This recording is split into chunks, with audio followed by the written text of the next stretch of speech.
สบายดีวิดีโอคลิปนี้จะมาสอนเกี่ยวกับวิธีออกแบบโลโก้เนาะมีหลายคนที่เคยเครื่องออนไลน์หรือว่า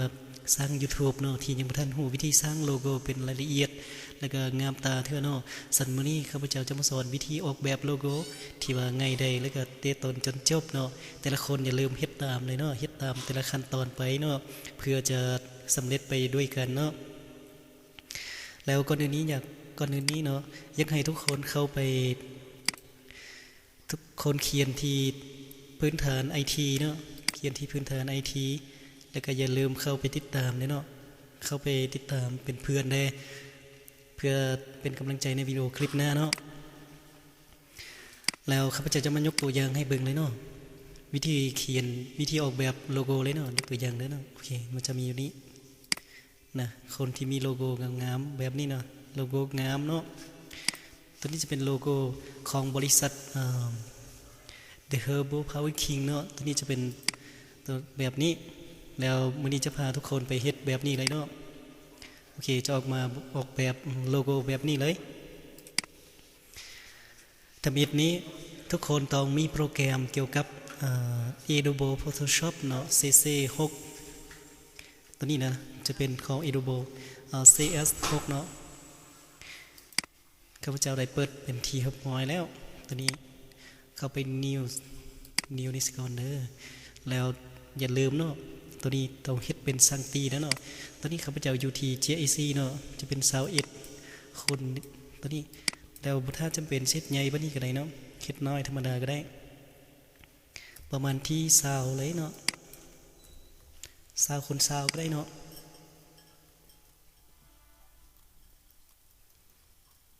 นั่นเองเนาะกรุณาเราท่าเนาะ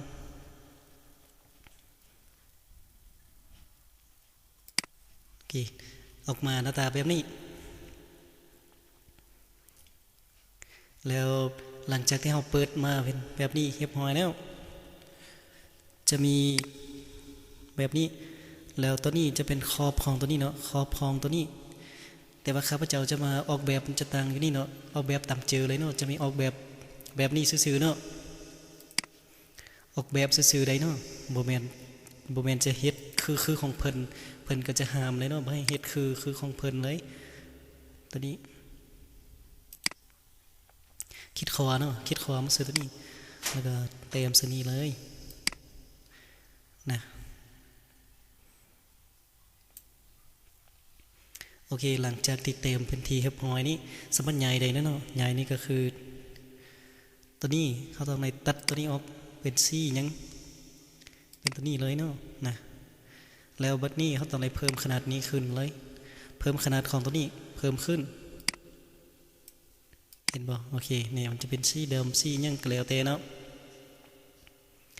ถ้าอยากเปลี่ยนซี่ต้องเปลี่ยนอยู่ที่นี่เลยเนาะเนี่ยอยากเปลี่ยนซี่บ่สิเป็นซี่ยังยกตัวอย่างเป็นสีดำสีแดงคือของเพิ่นนั้นหรือว่าอยากเปลี่ยนเป็นสี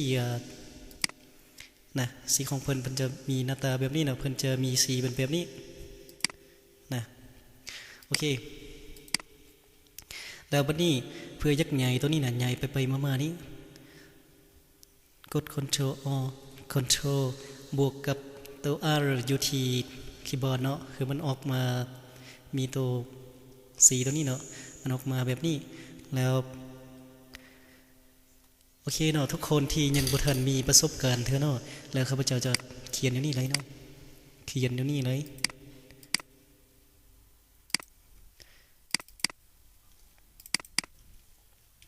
ให้สำหรับคนที่บ่ทันฮู้เถอะเนาะ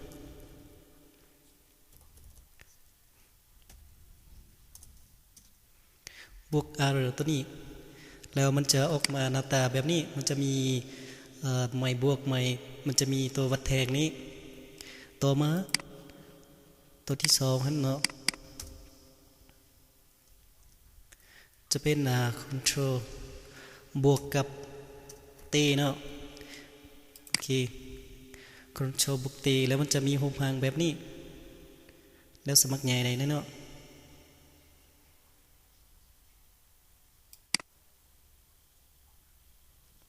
ใหญ่ไปซื้อกลางครึ่งเลยเนาะโอเคมันจะมีหน้าตาแบบนี้แล้วสมัครมันใหญ่ขึ้นน้อยลงตามเจอเลย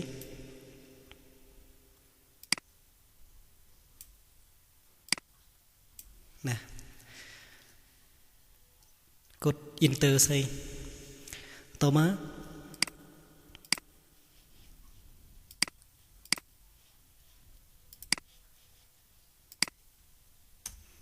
ตัวนี้จะเป็นบวก R ตัวนี้บวก J ตัวนี้จะเป็นcontrol บวกตัว G เนาะบวกตัว G นี้จะเป็นตัวขยายเนาะเบิ่งดีๆเด้อเนี่ยเบิ่งอยู่นี่เนาะ control บวก G เนี่ยมันจะขยายอยู่นี่เนาะนะเห็นบ่มันจะขยายเป็น2ภาพเลยภาพหนึ่งจะเป็นภาพของตัวนี้ภาพที่2จะเป็นภาพออก copy เนาะ copy ตัวนี้ control T เลยเนาะ copy แล้วกันใหญ่ให้มันน้อยลงหน่อยนึง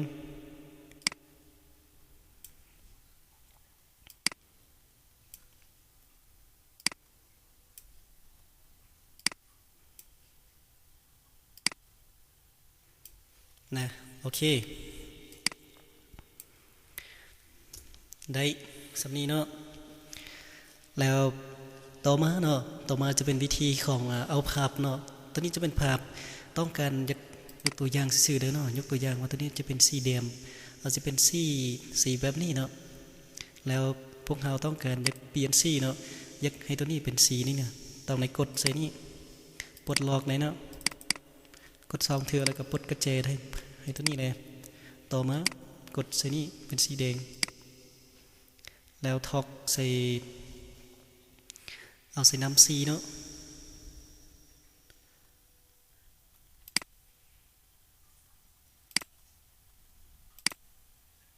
โอเคนะเห็นบ่ตอนนี้มันจะเปลี่ยนเลยเนาะจะเปลี่ยนเป็นสีเลยอยากเปลี่ยนเป็นสีอย่างก็แล้วแต่เนาะสมมุติอยากเปลี่ยนเป็นสีเข้มๆคือของเพิ่นนั้นนะโอเคต่อมาเนาะแล้วอยากเปลี่ยนอยากขยาย2ตัวนี้นะอยากขยาย2ตัวนี้ให้มันงามขึ้นกว่าเก่าเนาะสมมุติอยากขยายตัวนี้ให้มันงามแล้วก็เหมาะสมให้มันใหญ่ขึ้นสมมุติให้มันใหญ่ขึ้นเลยเนาะกด Enter ใส่เลย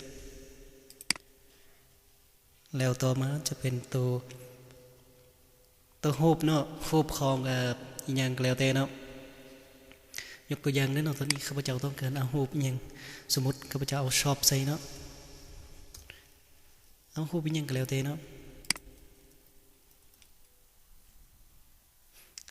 ตอนนี้ข้าพเจ้ามีรูปแล้วยกตัวอย่างเด้อ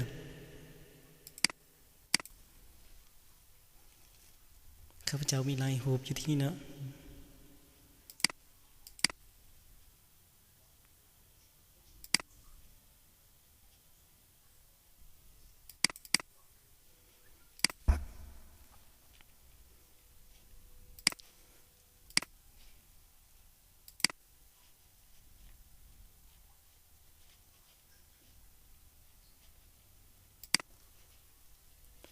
ยกตัวอย่างจะเอารูปตัวนี้มาลงใส่ได้ต้องการรูปตัวนี้เนาะต้องการรูปตัวนี้เพื่อจะมาลงใส่เลยเนาะทุกคนเฮ็ดตามขั้นตอนเลยเนาะเพื่อจะพร้อมจะไปพร้อมกันเลยเนาะ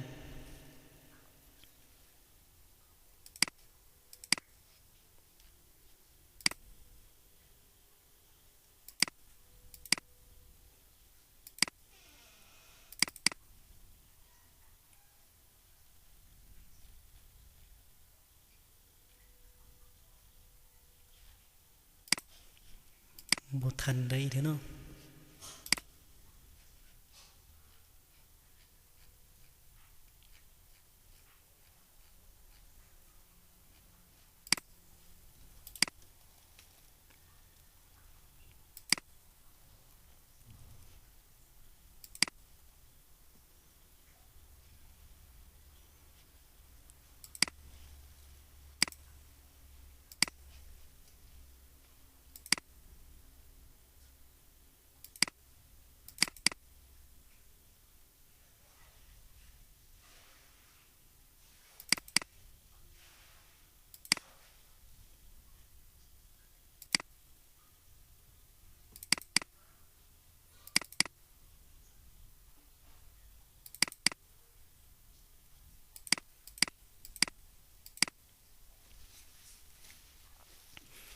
โอเคเจ้า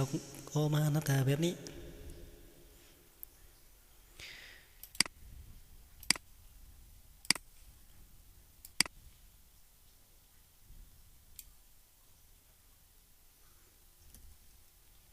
โอเคเนาะแล้วขั้นตอนนี้ทุกคนอย่าลืมเลยเนาะเอาลิบขึ้นแล้วฮิตขึ้นเนาะแล้วเข้ามานี่แล้วมาเลือกเสือตัวที่สองนี่แล้วเพื่อยักใดเป็นวงมนนะต้องในเลือกฮิตจังซีเนาะหลังจากที่เราฮิตเป็นละเอียดแล้วเราต้องฮิตใหญ่นิดนึงเนี่ยโอเคนะมันจะมีหน้าตาแบบนี้แล้วก็กด Ctrl G เลยเนาะแล้วมันจะคูณออกเลยมันจะคูณออกนะมันจะหมุนแบบนี้มันจะมีหุบหางหน้าตาหมุนแบบนี้แล้วก็ตัวนี้จะลึบออกเลยเนาะตัวยูเตอร์นี่จะลึบออกเลยจงไว้ตัวที่ยังหมุนอยู่นี่ต่อมาเนาะดึงตัวหมุนนี้ออกมาซะนี่เลยโอเคเห็นบ่แล้วก็ Ctrl T ซะเลย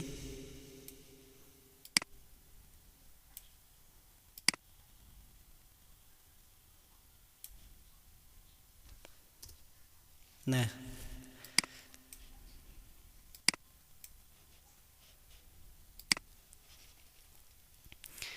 แล้วหน้าตาแบบนี้เนาะต่อมาขั้นตอนต่อไปเนาะตัวนี้จะเป็นตัวมันจะมีหุบหางตัวนี้แล้วแถวตัวนี้จะเฮ็ดเป็นขนาดน้อยนั่นเองเนาะ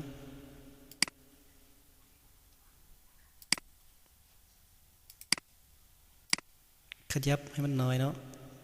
ขยับลงให้มันน้อยต่อมาตัวนี้ต้องขยับให้มันใหญ่ขึ้น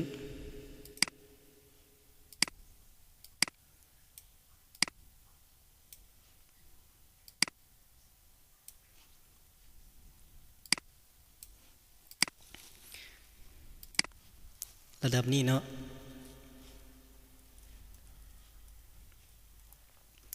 แล้ววิธีเขียนหนังสือเนาะวิธีเขียนหนังสือก็คือติ๊กซนี่ติ๊กเซเตนี้ติ๊กเซตัวทีนี้เนาะแล้วเข้ามาแต่ว่าตัวนี้มันต้องอยู่ที่ถ้าเราจะเขียนหนังสือเซอร์อยู่ตัวยุคกลางนี้เนาะต้องได้เป็นตัวของก๊อปปี้นี่ได้ตัวของก๊อปปี้นี้มันจึงได้เนาะนี่ยกตัวอย่างนี้เนาะนะจะเขียนมาตัวหนังสือนี่มันใหญ่พอเนาะย่อขนาดลงเป็น70ก็ได้ตอนนี้ยักเขียนมาเป็นช้อปปี้สินะ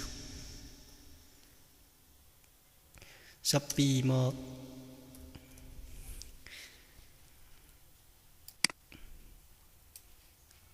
เปลี่ยนสีเลยเนาะเปลี่ยนเป็นสีฟ้าสีหยังก็แล้วแต่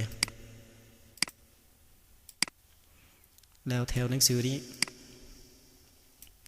ก็สามารถเปลี่ยนเป็นตัวอักษรอยู่ที่นี่เลือกตามเจอเลยนะโอเคเห็นบ่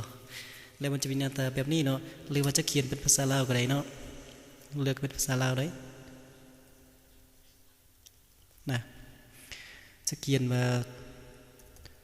ช้อปปี้สินะได้เช่นกันเนาะ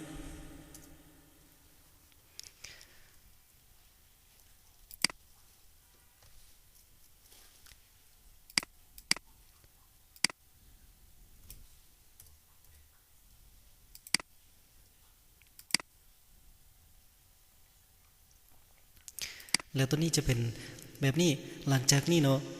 แล้วเราจะเขียนเป็นหนังสืออีกแต่ว่าจะให้ตัวหนังสือนี้มันอยู่รูปนี้ตอนนั้นยักวางขึ้น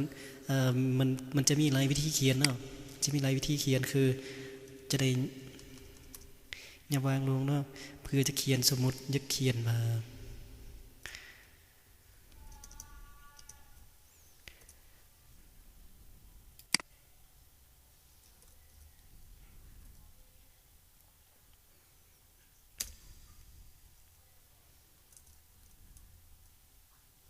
ช้อปปี้มอ one of Lao of Lao PDR ยกตัวอย่างซื่อๆได้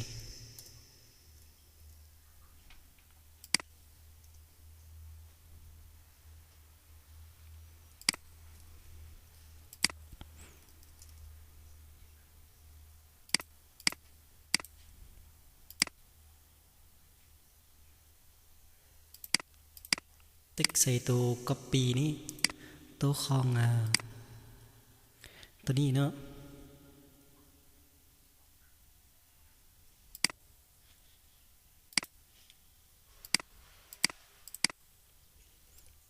ตัวนี้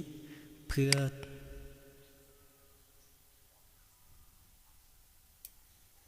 มันใหญ่ขึ้นนั่นเองเนาะ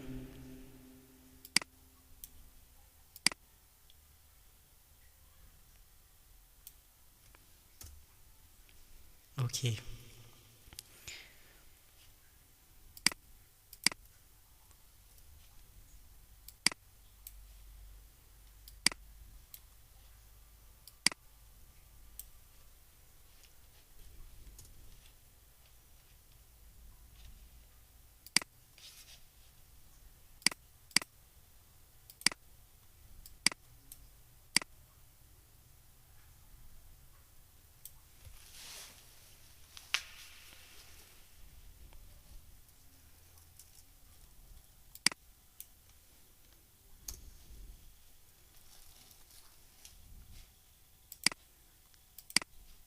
โอเครู้สึกว่าเป็นอะไรเนาะงามบ่เนาะ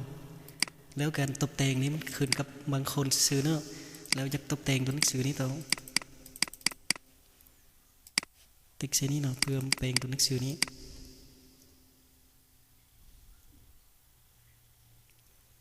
แล้วถ้าอยากให้ตัวหนังสือเนี่ยมันอยู่ซื่ออยู่แถวกลางนี่เนาะ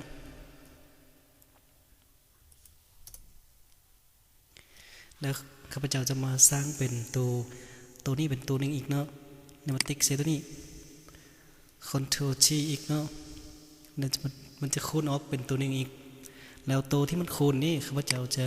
ปิ่นเลยเนาะตัวที่มันคูณนี่ข้าพเจ้าจะปิ่นเลยปิ่นลวงเนาะปิ่นลวงแล้วนี่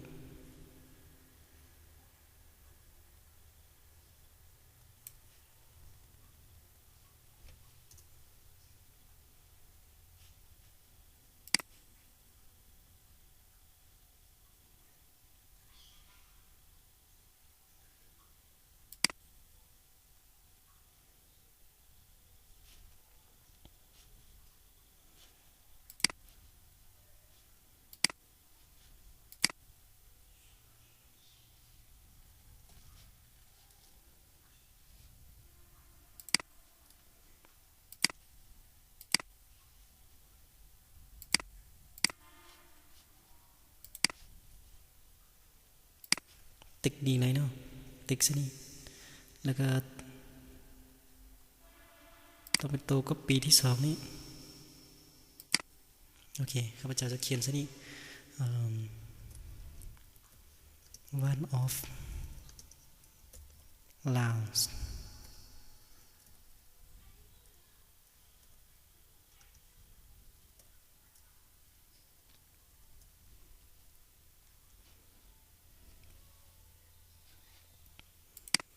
นะมันจะมีแบบนี้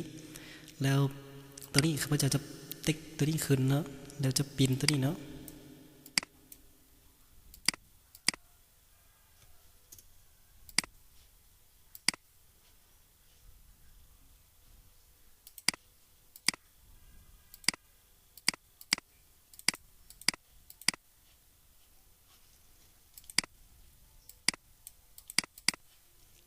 โอเคมาได้นะ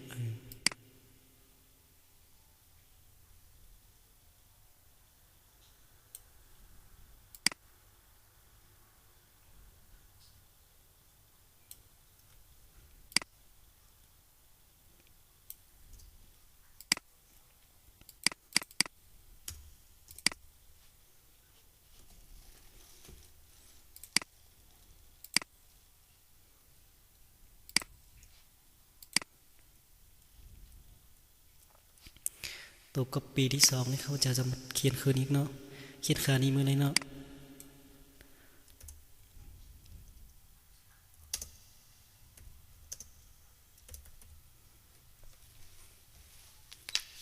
โอเคงามแล้วบัดนี้นะหน้าตาแบบนี้มันจะงามแล้วบัดนี้มาเปลี่ยนแปลงตัวหนังสือมันกลายเป็นสีอย่างแล้วตัวอย่างกลายเป็นสีขาวแล้วแต่เนาะ เค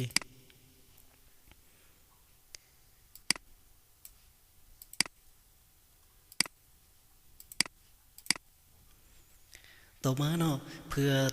จะเขียนอีกอย่างเนาะเพื่อจะเอาดาวบ่เอาอีกอย่างมาเติมสว่างนี่นะแล้วอย่าลืมเนาะเข้าไปนี่เท่านี้แล้วก็มันจะมีอยู่นี่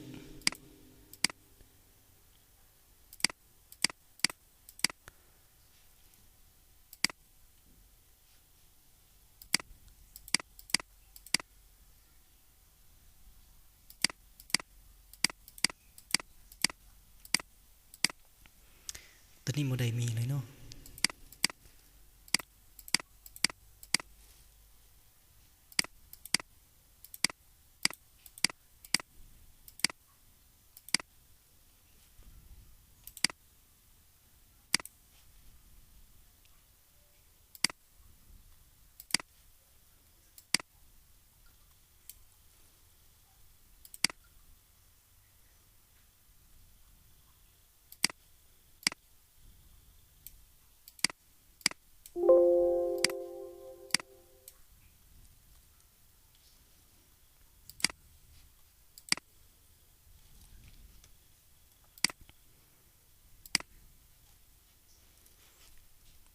อย่าลืมทาสีใช่ไหมเนาะเพื่อไม่ให้มันลึบใหม่เนาะเปลี่ยนสีซะเลยเปลี่ยนสีเป็นสีอีกอย่างก็แล้วแต่เนาะยกตัวอย่างมาจะเปลี่ยนเป็นสีสีนี้ก็แล้วแต่กันเนาะโอเคสีนี้ก็ได้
โอเคเนาะอยู่นี่มันจะมี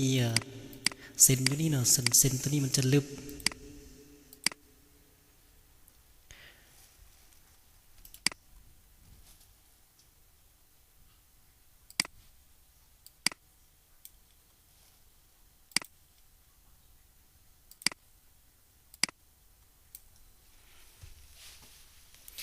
ได้แล้วเนาะตัวนี้มันจะได้เป็นที่เรียบร้อยแล้วโปรแกรมออกแบบโลโก้แบบนี้มันจะสำเร็จแบบนี้เนาะต่อไปจะเป็นขั้นตอนที่เซฟเนาะเซฟวิธีเซฟนี้ข้าพเจ้าจะเซฟอยู่ที่เดสก์ท็อปเนาะแล้วต่อมาเลือกอยู่นี่สำเร็จเนาะโอเคสำเร็จนะเห็นบ่จะมีโลโก้แบบนี้